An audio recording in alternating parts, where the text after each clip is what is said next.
وعلى آله وصحبه أجمعين رب اشرح لي صدري ويسر لي أمري واحلل عقدة من لساني يفقهوا قولي اللهم صل على سيدنا محمد الفاتح لما أغلق والخاتم لما سبق ناصر الحق بالحق والهادي إلى صراطك المستقيم وعلى آله حق قدره ومقداره العظيم أما بعد. Hadirin jamaah salat subuh yang dimuliakan oleh Allah Subhanahu wa taala. Alhamdulillahirabbil alamin. Kita bersyukur kepada Allah di pagi hari ini dimudahkan oleh Allah untuk melaksanakan kewajiban yaitu melaksanakan salat subuh berjamaah, dan alhamdulillah dilanjutkan dengan ta'lim. Mudah-mudahan amal ibadah kita yang sudah kita laksanakan, kita tunaikan mulai dari awal Ramadan sampai hari ini, salat, qiyamul lail, tilawah, infak, sedekah dan lain sebagainya, mudah-mudahan semuanya senantiasa diridhoi, dirahmati dan diterima oleh Allah Subhanahu wa taala. Dan mudah-mudahan di separuh ini dan selanjutnya masih separuh, mudah-mudahan kita disempurnakan oleh Allah sampai akhir bulan Ramadan, dan mudah-mudahan semuanya diberikan sempurna di dalam beribadah dan diterima oleh Allah Subhanahu wa taala. Kita dikelompokkan dalam kelompok orang-orang yang bertakwa, itu la'allakum tattaqun. Amin amin ya rabbal alamin. Hadirin jamaah yang dimuliakan oleh Allah Subhanahu wa taala, kita ini sebagai manusia, hamba Allah, umatnya Nabi Muhammad sallallahu alaihi wasallam, di dalam diri kita ini ada dua unsur sebenarnya. Unsur jasmani dan unsur rohani. Di saat jasmani kita kena sakit, kena virus, tentu kita semuanya merasakan dan kita cepat mengapresiasi untuk berupaya bisa menyembuhkannya. Kita berobat, berkonsultasi dan lain sebagainya karena kita rasakan secara langsung di dalam diri kita, dan harapannya tentunya sehat kembali. Sebenarnya ada juga di dalam rohani kita ini juga sama. Di saat rohani kita ini tidak sehat, berarti di situ ada virus, dan virus itu justru sebenarnya lebih dahsyat, lebih berbahaya daripada virus-virus yang bersifat jasmani. Baginda Rasulullah sallallahu alaihi wasallam menyampaikan kepada kita, ada satu hal yang di sini apabila satu itu baik, berpengaruh baik dalam tubuh kita, apabila jelek juga berpengaruh jelek di dalam tubuh kita atau hati kita. Baginda Rasul menyampaikan, ala wa innal jasadi mudghah, idza saluhat saluhal jasadu kulluh wa idza fasadat fasadal jasadu kulluh, ala wa hiya al-qalbu. Ala, ingatlah, wa inna fil jasadi mudghah, sesungguhnya di dalam jasad, di dalam badan manusia itu mudghah, ada segumpal daging. Idza saluhat saluhal jasadu kulluh, apabila segumpal daging itu baik, maka baiklah seluruh anggota tubuh kullu. Wa idza fasadat fasadal jasadu kullu. Sebaliknya, jika segumpal daging itu jelek, rusak, berpenyakit, maka rusak juga seluruh anggota tubuh itu. Ala wahia al-qalbu, ingatlah, itulah yang dinamakan qalb atau hati.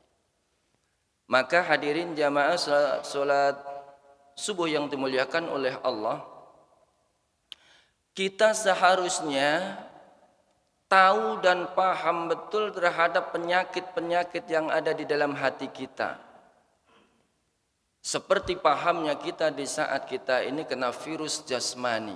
Kalau kita segera tanggap, tentu kita segera bisa mengobatinya. Kalau tidak, maka di situ sangat berbahaya di dalam tubuh kita. Akan senantiasa bertambah dan bertambah di dalam penyakitnya.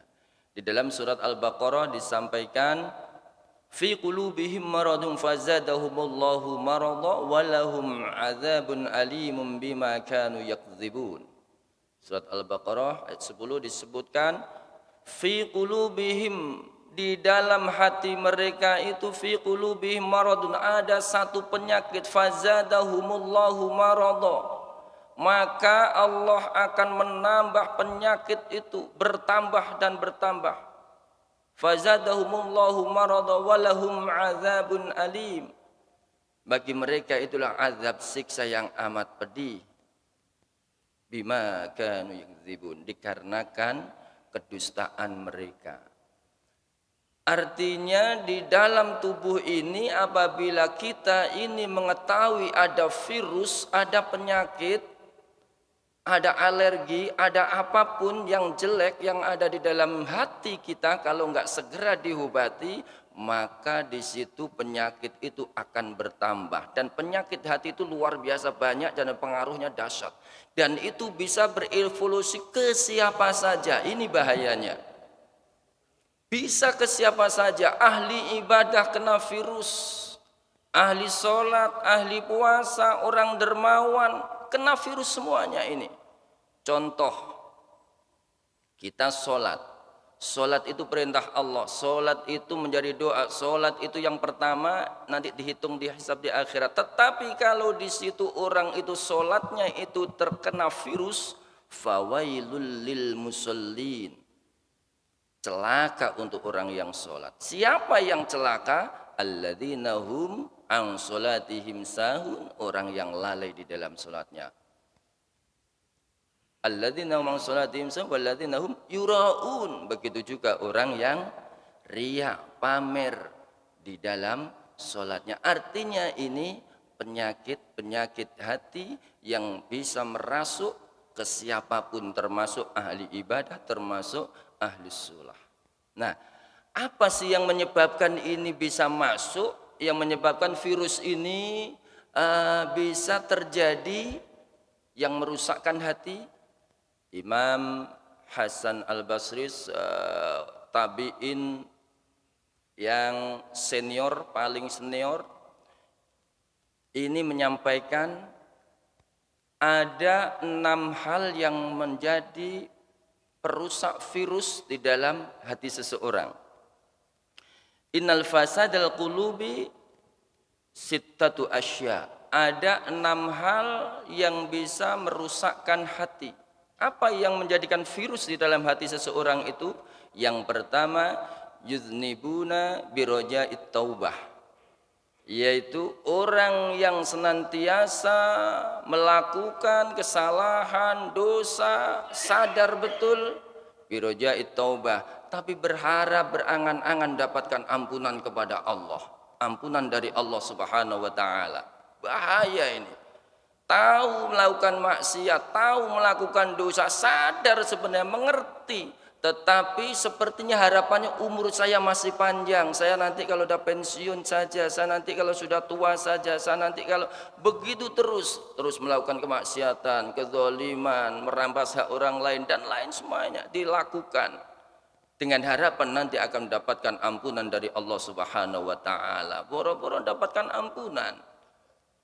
Jangan-jangan semakin keras hatinya, semakin gak dekat dengan Allah, semakin lupa kepada Allah. Kita nggak ada yang tahu. Apalagi ajal kita besok saja kita nggak bisa memastikan. Kita pulang dari masjid saja nggak bisa memastikan. Fa idza jaa ajalum yastakhiruna sa'atan wa la yastaqdimun. Apabila datang ajal itu nggak ada yang mampu untuk minta mundur atau maju. Walaupun sak detik, sak jam nggak akan ada. Maka ini kalau dibiarkan hati itu seperti itu, membiarkan, mengajak, berbuat jahat, berbuat maksiat, berbuat dosa, sementara juga ada harapan dapatkan ampunan dari Allah, ini penyakit hati yang akan nanti tambah bersarang dan berbahaya. Apa penyakit aja banyak, riya, sum'ah, ujub, sombong, takabur, iri, dengki, dan lain sebagainya. Ini semuanya penyakit-penyakit hati yang kita seharusnya bisa merasakan dan segera untuk menyembuhkan kalau tidak ingin kita ini tambah parah. Nah, ini belum lagi kalau sudah ditutup oleh Allah, na'udzubillah, semakin jauh, khatamallahu ala qulubihim wa ala sam'ihim wa ala absarihim ghishawatu wa lahum 'adzabun 'azim. Kalau sudah ditutup oleh Allah karena jauh dari Allah, maka khatamallahu ala qulubihim, hati mereka ditutup. Wa ala sam'ihim, pendengaran, penglihatan ditutup oleh naudzubillah. Enggak bisa kita ingat kepada Allah. Nah, itu yang pertama. Jadi ayo segera kita wasari'u ila maghfiratin mir rabbikum, segera dan bersegera untuk memohon ampunan kepada Allah agar supaya kita menjadi orang yang bersih di hadapan Allah. Yang kedua, wa ya'lamuna 'ilma wa la ya'malun. Mereka mempunyai ilmu tetapi wala ya'malun, tetapi mereka tidak mau beramal. Ini juga berbahaya.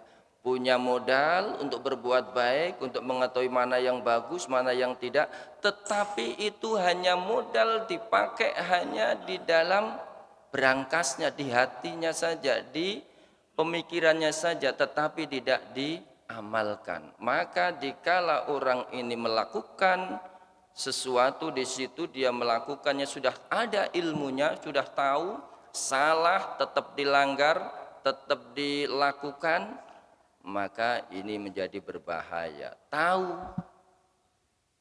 Nah, dan tidak beramal yang bagus, seharusnya harus ditinggalkan kalau maksiat. Kalau dilarang, maka kalau mengetahui di situ tetapi dia tetap tidak mengamalkan, yang baik tahu tapi tidak diamalkan, atau justru yang jelek tahu tetapi tambah diterjang, maka disitulah hati seseorang itu tidak semakin baik tapi akan semakin kotor dan kena virus, dan itu berbahaya.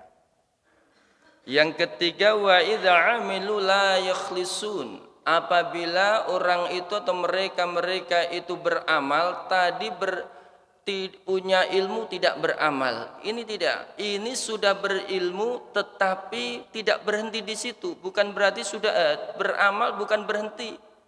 Tapi amalnya seharusnya ikhlas. Nah, ini. Beramal, infak, sedekah, salat, qiyamul lail, semuanya harus mata-mata karena Allah, tidak karena yang lain.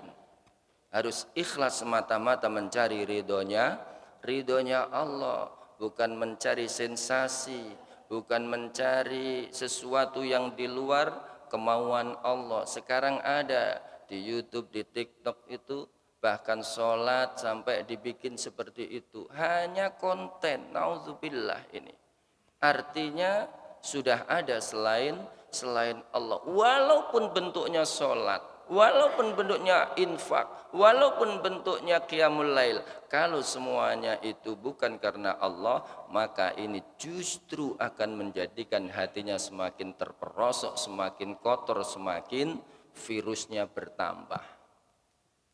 Ya ini kita harus rasakan itu. Kalau memang kita terkena, kita batuk kayak saya saja berhari-hari ini terasa mencari obat ini.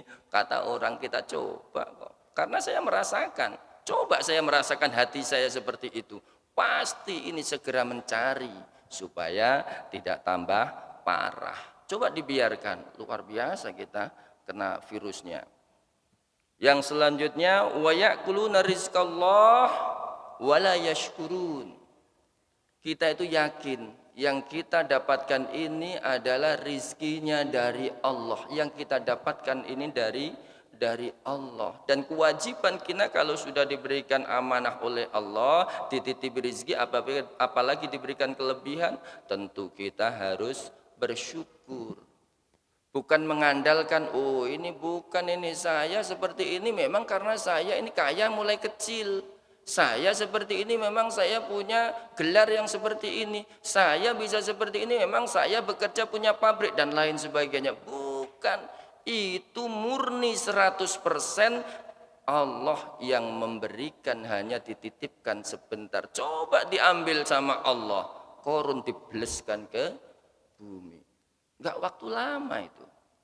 Nah, tugas kita, kewajiban kita adalah senantiasa bersyukur. Kalau kita enggak mengerti akan nikmat yang diberikan oleh Allah, la in syakartum la azidannakum wa la in kafartum inna adzabi lasyadid. Syukur ditambah oleh Allah nikmatnya. Kalau kita kufur enggak ngerti, la azidannakum wa la in kafartum inna adzabi lasyadid. Siksa Allah amat sangat pedih. Nah, ini diingatkan kita. Yang kelima, tentunya dengan waktu yang singkat saya tidak bisa untuk menjelaskan detailnya, jadi tapi insya Allah kita bisa pahami poin-poinnya. Yang selanjutnya wama yardawna biqismatillah, tidak ridho dengan pembagian pemberian Allah. Nah ini yang bahaya ini. Sebenarnya kita itu yakin apapun yang melekat di dalam diri kita, baik itu menurut kita itu jelek, menurut kita itu bagus, semuanya itu skenario dari Allah. Jangan sampai kita sekali-kali suudzon kepada Allah. Saya sudah sholat, apalagi diungkit-ungkit kelakuannya, amalannya. Saya sudah sholat, kurang apa sih saya ini? Nah, kita kadang-kadang hati itu bicara begitu. Jangan sampai ini terjadi. Ngeluh terus. Nah, ini jangan sampai terjadi. Memang Allah menguji seperti itu. Jangan-jangan itu memang pilihan Allah yang terbaik. Kita nggak ngerti. Nah, jadi menerima apa yang diberikan Allah. Seharusnya begitu. Tapi ini sebaliknya. Tidak ridho. Protes terus. Mengadu terus. Mengeluh terus. Kalau konsultasi beda ya. Ini orang nggak terima itu beda dengan orang konsultasi. Saya itu sudah bikam, ya, itu kan mengeluh ini. Apalagi sudah ngungkit-ngungkit. Saya itu sudah infak, sudah kok ini, tapi kurang apa sih saya itu?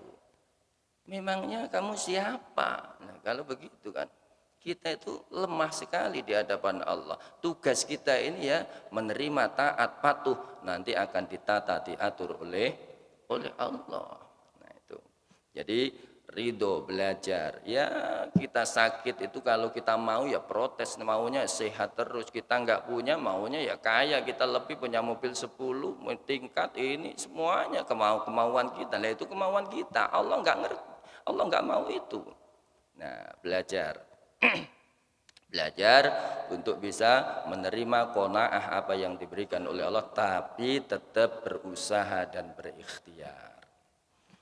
Yang ketiga, yang keenam, wa yudfinuna mautahum wala yu'abbirun. Ini pelajaran yang seharusnya nggak perlu masuk sekolah. Di saat ada orang meninggal, innalillahi wa inna ilaihi rajiun. Ada seperti itu, kita ikut datang, ikut takziah, ikut menguburkan.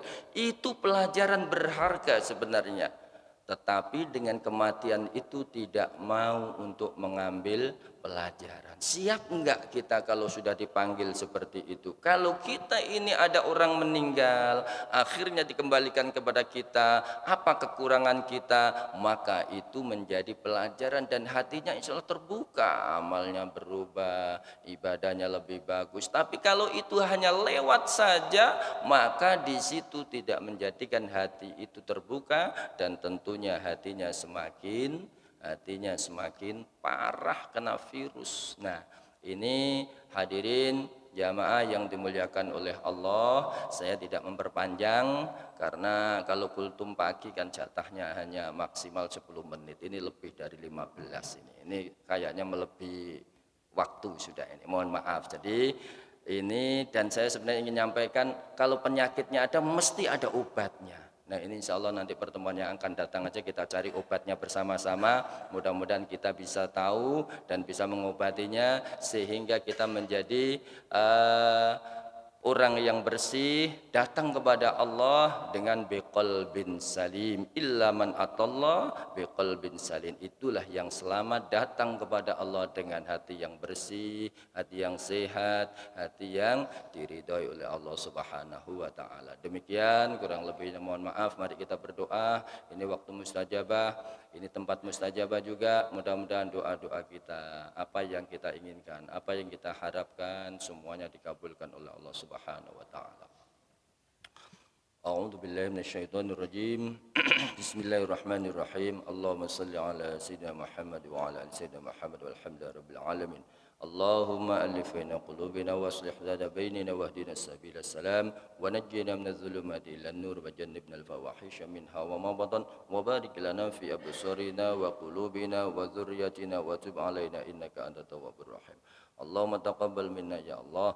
Allahumma taqabbal minna salatana wa siyamana wa qiyamana wa qira'atana wa ruku'ana wa sujudana wa qu'udana wa tasbihana wa tahlilana wa tadarru'ana wa khushu'ana wa la tadri biha wujuhana ya ilahal alamin wa ya khairan nasirin. Rabbana atina fid dunya hasanah wa fil akhirati hasanah wa qina adzabannar walhamdulillahi rabbil alamin. Al-Fatihah. A'udzu billahi minasyaitonir rajim. Bismillah. Ihdinas siratal mustaqim. Demikian, terima kasih. Mohon maaf. Ihdinas siratal mustaqim. Wassalamualaikum warahmatullahi wabarakatuh.